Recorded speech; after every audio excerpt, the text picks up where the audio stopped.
am here with Josh, who got top 8 at his Championship Series event over the weekend. Massive congratulations, mate. And you did it with Kinemon. So I guess the first question is, how did the event go? What were your rounds like? Oh, lovely alt art leader, you love to see it. Give us a quick little tournament report. Yeah, so the tournament overall was ran super well. So shout out to Tac Games. They held a really smooth event, went really fast for 9 rounds. So the format was 9 rounds overall, and whoever went undefeated got top place. Unfortunately, I lost my 3rd round, so had equal win-loss record to the guy coming 2nd place, and yeah, it came down to win percentage for a bunch of people, so it was kind of unfortunate that there was no difference between the 32 and top 8, but it is what it is. You got to beat the opponents in front of you. Yeah, great event overall. Awesome. And your matchups throughout the day. So obviously, we kind of you expect the Zoros, the Smokers, the Kinemons, the Whitebeards, but what did you end up playing? Yeah, 100%. So going into the event, I was expecting to go up against a lot of Zoro, and maybe a bit of Whitebeard, and obviously the mirror match. So out of my 9 rounds, my first game was Kaido, and then I had a Zoro, Luffy, Zoro, Kinemon, Zoro, Whitebeard, Zoro.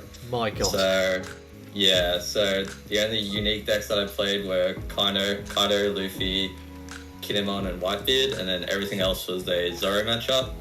So that ended up perfectly fine for me, because that's what I tested against the most, and what I mainly prioritized building my deck around, apart from the mirror. Yeah, so a lot of Zoro, as expected. That's good, though. A real reversal for Australia after the copium with Doflamingo during the Treasure Cup format. Glad to see them. You figured it out. You guys figured it out. we do have some really good Doffy players that are pretty loyal to it, but yeah. But yeah, so great to hear. Lots of Zoro, and yeah, I think Kinemon, it has a pretty good Zoro matchup. Why don't you go ahead and show us the list, and Sure. we'll see the spice. Cool. So starting off, just standard 4 beige. Yeah, just really great blocker, can block infinite damage as long as it doesn't get removed. Obviously, there's a lot more removal for smaller cost blockers in this format, but with all the search that you have in the deck, the sheer number of blockers that you have, they can't remove all of them. So as a Kinemon player, you just need a couple of them to stick around and do their job, and usually you just need that one extra turn. So that's that one. Next up, just also standard 4 Momo and 4 Bonnie. Yeah, why wouldn't you play just more draw and search? So Momo in this deck, he's better off early when you're still looking to utilize Okiku and Yamato's effect to control the board. Bonnie is usually a lot better late game, because she can search for the majority of your blockers and your kids, depending on what you're playing. Yeah, so that's pretty standard. Obviously wouldn't change that too much. You could maybe play 3 beige instead of 4, but it's just personal preference. I decided to play 3 Toki kind of last minute. Just really nice being able to search an additional blocker if you only draw into Momo and not Bonnie. The reason for playing 3 was obviously she can only be a blocker when Odin's on the field, so you don't always need 4 of them because it's a conditional blocker. But yeah, it's just an extra 1k counter at worst, so yeah, she's good to be able to search off Momo.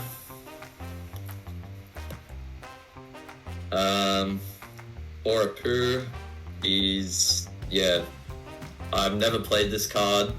Set 1, I played Kid. I've never played this card on the field. Just, I don't think anyone has. 2K counter.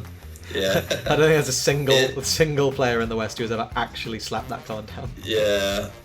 It can come up maybe against Whitebeard, since sometimes they'll only want to leave 1 up if they play their 9-drop Whitebeard. And against Blurple Croc, but who's playing Blurple Croc? Yeah, we're sad. So yeah, just a 2K counter that you can get off of Bonnie. I decided to only go with 3 killer. I know some people like to play 3 Capone, 4 killer. I don't really think it matters too much overall. It's just personal preference. This is nice because it also has the 1k counter, and obviously you can draw a card. I would say, in general, I'm more of a pretty aggressive player and like to end games as early as I can. So that's why I went with the 4 Capone. Sometimes the kill is just a little bit slow and expensive when you want to be maximizing your Don for attacks. So that's my reasoning for just going with 3 killer. I did decide to play 2 Cat Viper. I was expecting a lot of Zoro going into the tournament, and that's what I did end up playing the most. So yeah, it's always just nice having an extra 1k counter and an extra rester against Zoro, in case you don't see your Kiku or Yamato. I think for future tournaments, this is a card I would consider switching out if Zoro drops off a little bit. But it's never a bad card. You can still use it in the mirror match and just against whatever random 3 drops you want to get rid of. And then, of course, just the 4 Kiku. This is the reason you're playing Kinemon. This can absolutely just get out of control and steamroll early if your opponent just doesn't have anything to deal with it. And yeah, obviously you can summon it off of Odin, which we'll see later in the deck.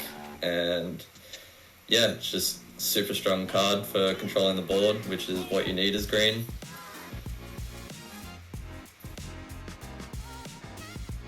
For Izo, just a better Cat Viper, 2k counter, can play it for 2 with Kinemon effect, and searchable off Momo, so yeah, you have to play this card as and Odin. Yeah, 100%. It comes up. It does come out, yeah, if you need to go through a blocker or something like that. I only played 2 Raizo. I would maybe consider putting this card to 3, but I would never play it at 4. I like it at 2, just in case you are going second and with your turn 1 Okiku draw. He's better than nothing. It's really bad if you don't have a first turn 1 play if you're going second. Really sets you behind. And yeah, the deck just lacks a bit of counter power, so a 1k counter is never bad, and yeah, card draw is always nice. Played 4 Yamato. Yeah, I know some people play her at 3 since she doesn't have a counter. I prefer just having the consistency of 4. She's your best character if you're forced to go first, and she's really good against decks that like to play high cost characters like Whitebeard. Bro, I don't know who's playing Yamato 3. This card's cracked. Yeah, I know. I think it's easily one of the best cards in the set. 100%. I have seen some lists at 3. Sometimes she can clog up your hand, but I mean, at worst, she's just a 6k body that you can just slam onto the board. So, yeah, I really think it should always be played at 4. Definitely. Like the turn Um, going second, like Okiku turn 1 into Yamato turn 2 is so Yeah. ridiculous. Like 100%. Yeah, obviously as green, you want to sort of hold off swing at life for as long as possible until you have the board. And yeah, Okiku into Yamato is the strongest play in this entire deck. So yeah, having the consistency of both of them at 4 is, I think, outweighs the negatives of, having a little bit of extra counter power or something like that. definitely, arguably the strongest play in the game, to be honest. Yeah, for sure. I played 3 X-Drake. I know some people say they don't find this card useful. I would disagree with that. At worst, it's a 1k counter, which you're already lacking in Kinemon. And this card, this meta has kind of shifted away from, I would say, from playing something like Hawkins, where you don't get an immediate bonus for playing the card. You can get really punished for not having some sort of immediate value.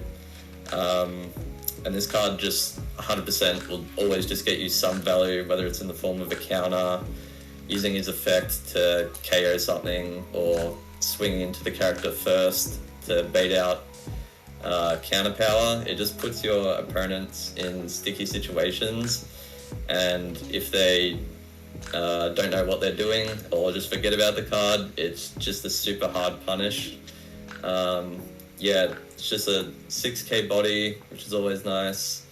Helps you deal with Zoro's board while also getting a body down. And this card comes up super clutch in the Whitebeard matchup, where they're playing a lot of full cost vanilla characters. Yeah, this pretty much won me my Whitebeard match that I played. Yeah, it's good at 3. I would consider going to 2, but I think having at least 2 is necessary. Especially with the Zoro meta, it's just so good. Yeah, 100%. You want as much removal as possible, so he's really great. I played the 1 Hawkins. He was okay. I think he's pretty decent into the Whitebeard matchup. If they don't have a way to remove him straight away, he can get some free swings into some of Whitebeard's bigger characters, which is, you want to focus on Whitebeard's board after getting a couple swings in early. So I didn't see him that much throughout the tournament, obviously only playing it as a one-of. But it wasn't bad, wasn't insanely great. He's just like a good option. You can cut him, play him if you want. Helped in one of my Zoro matches, got 2 swings in on the board, and then he baited out removal, which is fine by me. If Zoro's not playing more characters on their following turn, that's perfectly fine. 100%. Not bad into the mirror either, but yeah, it can be a bit tricky to play it with your opponent having the 4-drop Yamato. Sometimes you can get punished if you don't set up correctly or play it at the right time. Then for the top end, I'm playing 2 of the 7-drop Kid and 4 Odin. Yes. The reason I only play 6 top end cards, I was trying a split of 1 8-cost Kid in addition to this. But yeah, like I said earlier, I think I'm typically more of an aggressive player, and I usually don't find the time to play 8-cost Kid, and you don't really often have enough time or cards in hand to really get as much value out of 8-drop Kid as you did in set 1, just due to like all the new removal, and the meta I would say is a bit faster now. So I really like 7-drop Kid.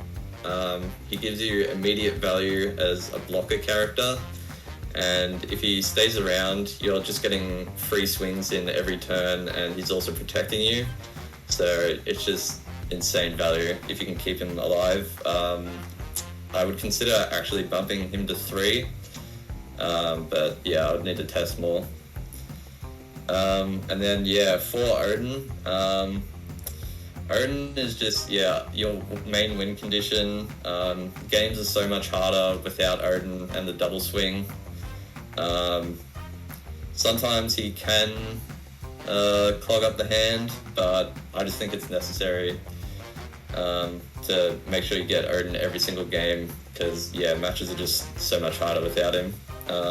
And obviously the on KO effect puts your opponent in a really tough situation where they need to remove this card, otherwise they're just dead.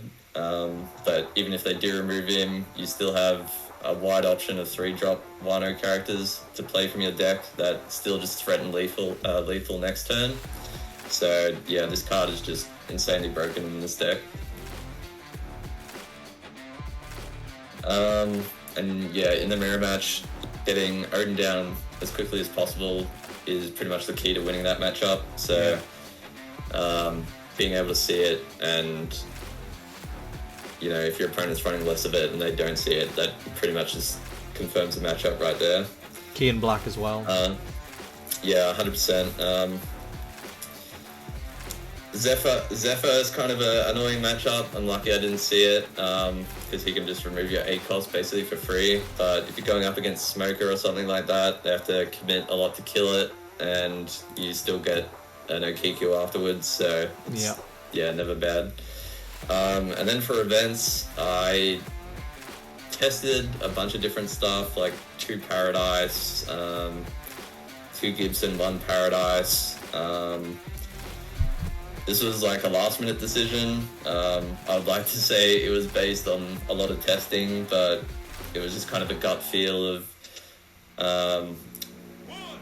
you know, I didn't have too much space left over, and yeah, this is all I could fit. But yeah, this card is absolutely amazing in set 2.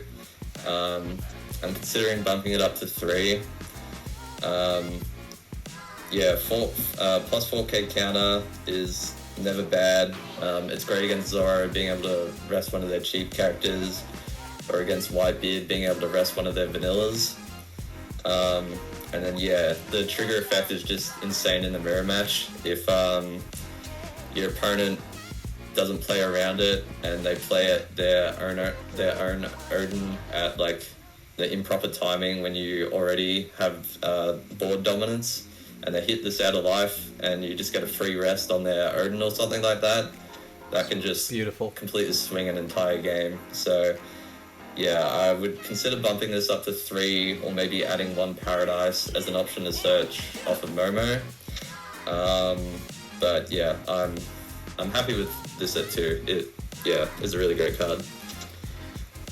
Amazing, that looks very good. So you mentioned like a few of the changes you would have made while you were going through it.